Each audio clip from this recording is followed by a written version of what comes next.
Hello and welcome to the first part of our video series on how to use the Troop 140 website.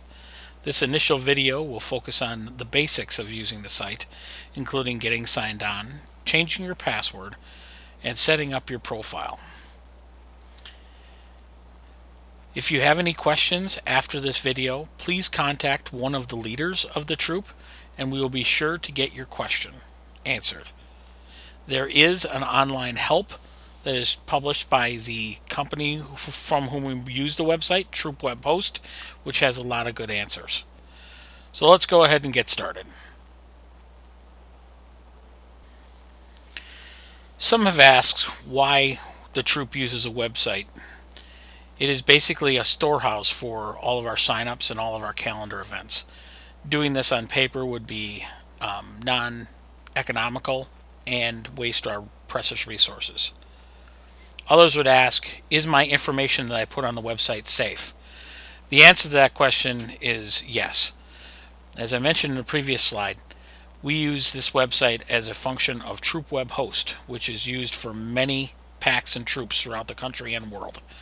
So our security is based on what they've developed. Another question could be, can others see my information? The answer to that is, again, no. As you will see in a minute, everything that we do is behind a sign-on.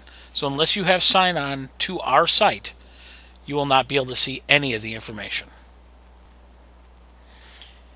As you can see here, our website is controlled using a username and password. Therefore, you have to be authenticated or signed in to see most information. There are some information about our general troop and our leaders that is available, but that information is very limited.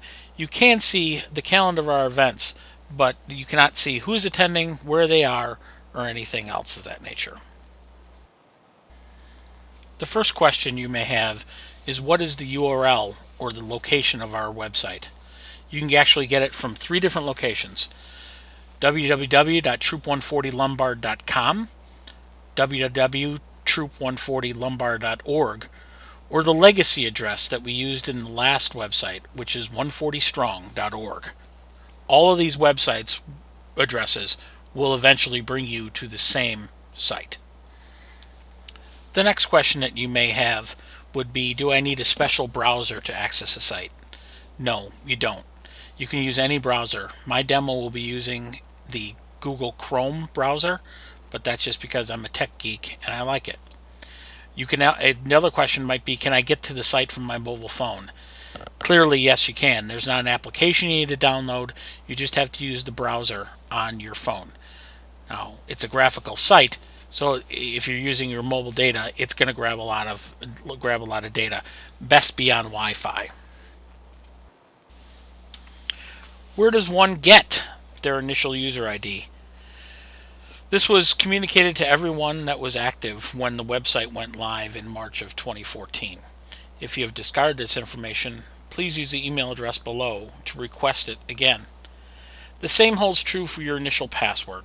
They were set up when the site went live in March of 2014, but we can always reset them and allow you to get into the site.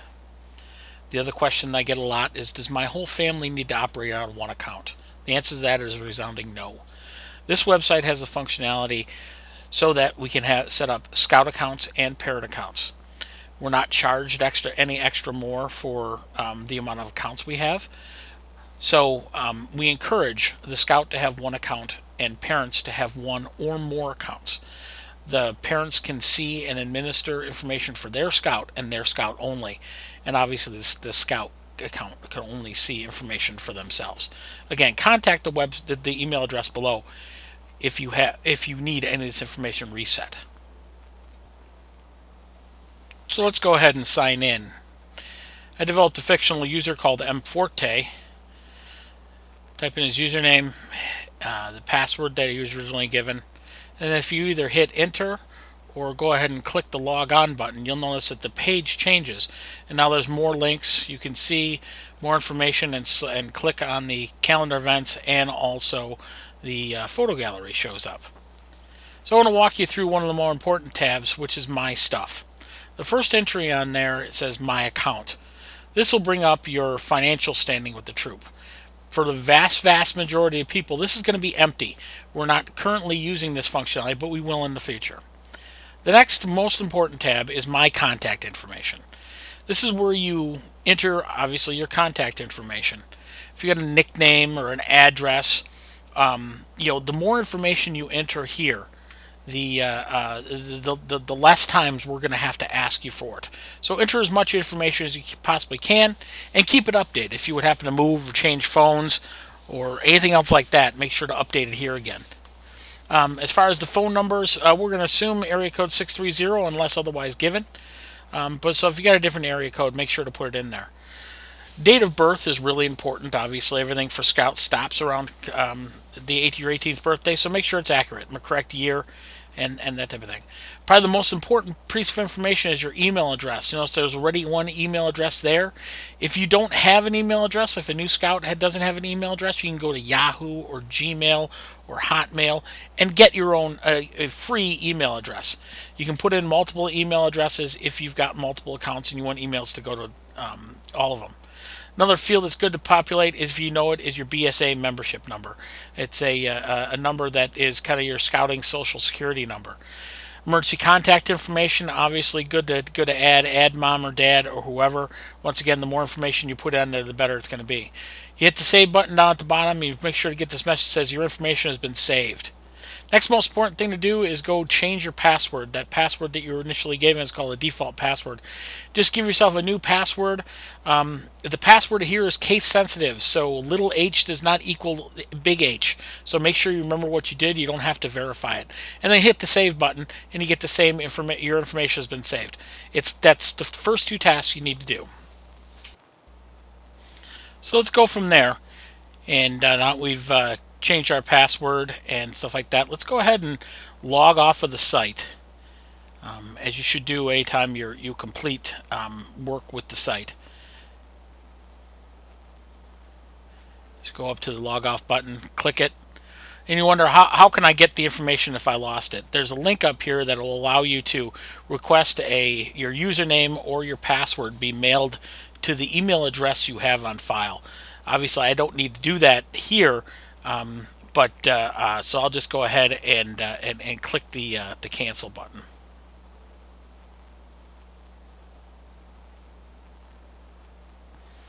So if I go back and log on as mForte again, I should mention that the mForte account is a Scout account, not a parent account.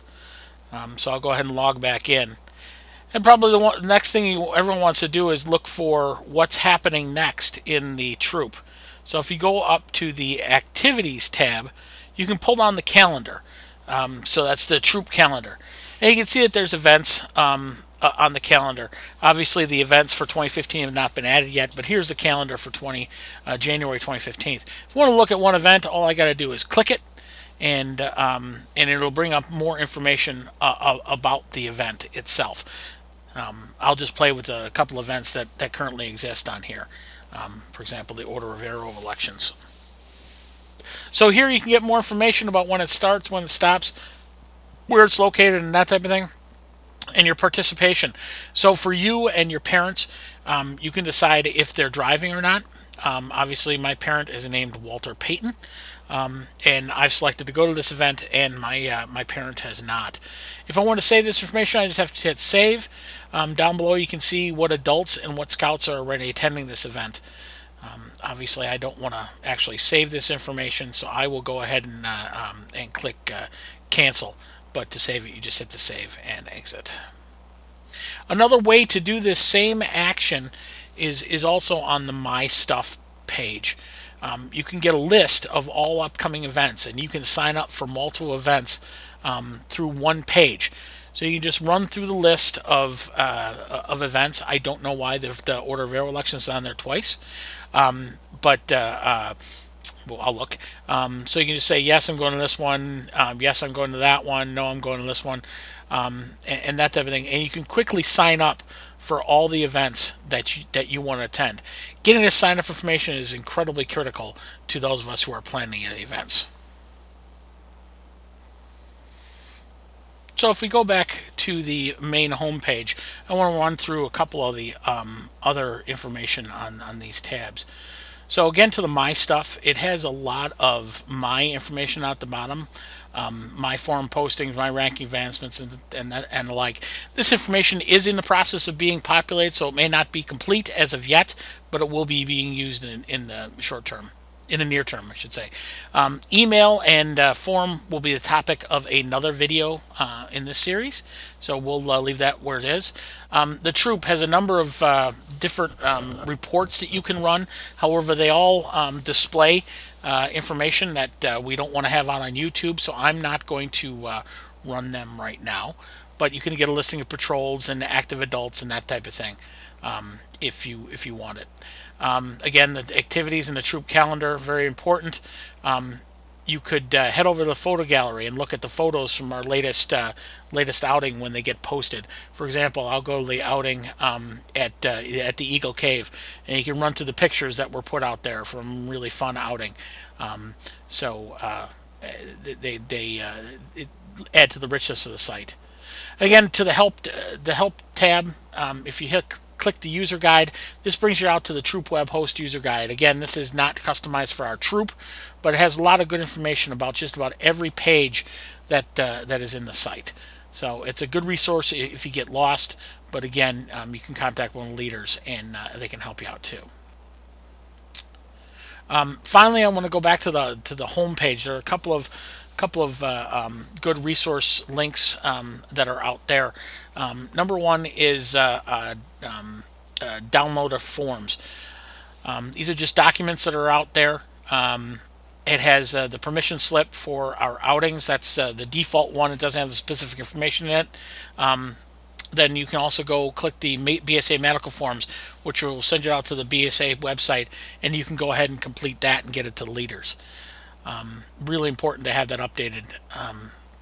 Then finally, there's a new parent guide that's out there. That's something that we created last year to aid new parents. It's got a lot of good default information, and we update it frequently when we say, hey, that should have been in the guide.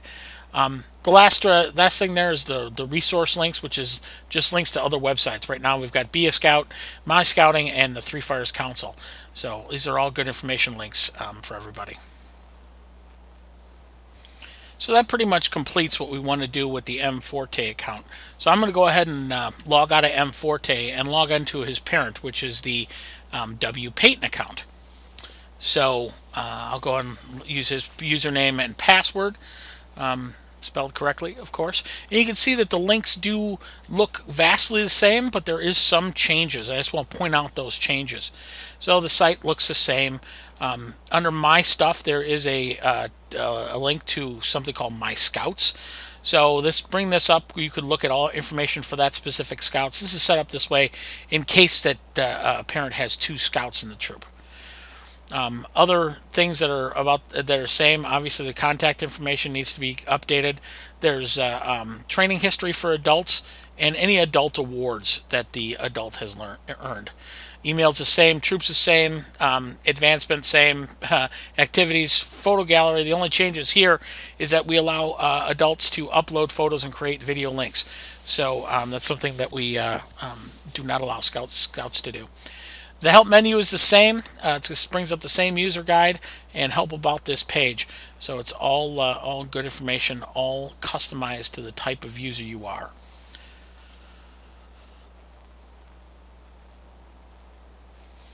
Okay, the last account that I want to use is defined as a leader who does not have a scout. So that account I set up as G Hallis and put it as username and password. You'll see that the site remains very much the same. There are a few added links. For example, in the home menu, there is a maintain announcements that allows leaders to send out announcements to the entire community. This is the initial announcement when we went live in June. In the My category, the My Stuff category, gone are a lot of the stuff about scouts because this user doesn't have a scout. And it just displays any, if we set up merit badge counselors and that type of thing in here. Email's the same. Troop has the same amount of Membership reports more focusing on regulatory things like swim checks and medical forms, birthdays, and that type of thing. So it's another, again, critical that you maintain your information correctly. You know, from advancement reports, you can get a lot of good advancement reports about who's attained what rank in patrols and that type of thing. All good information that leaders need to have. Activities adds, agendas, administration you don't have to worry about, and then again the user guide. So the site operates the same for all different types of users, and it's very functional.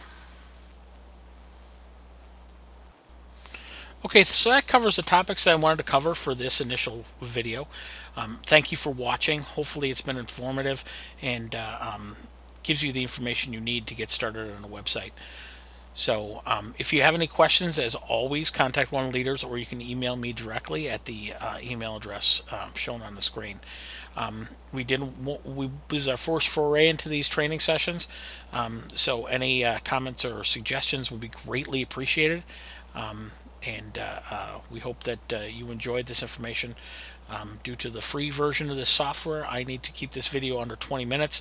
So the next video will focus on emailing and the forum and any other advanced topics that people want to talk to me about. Once again, thank you for watching. Have a good night.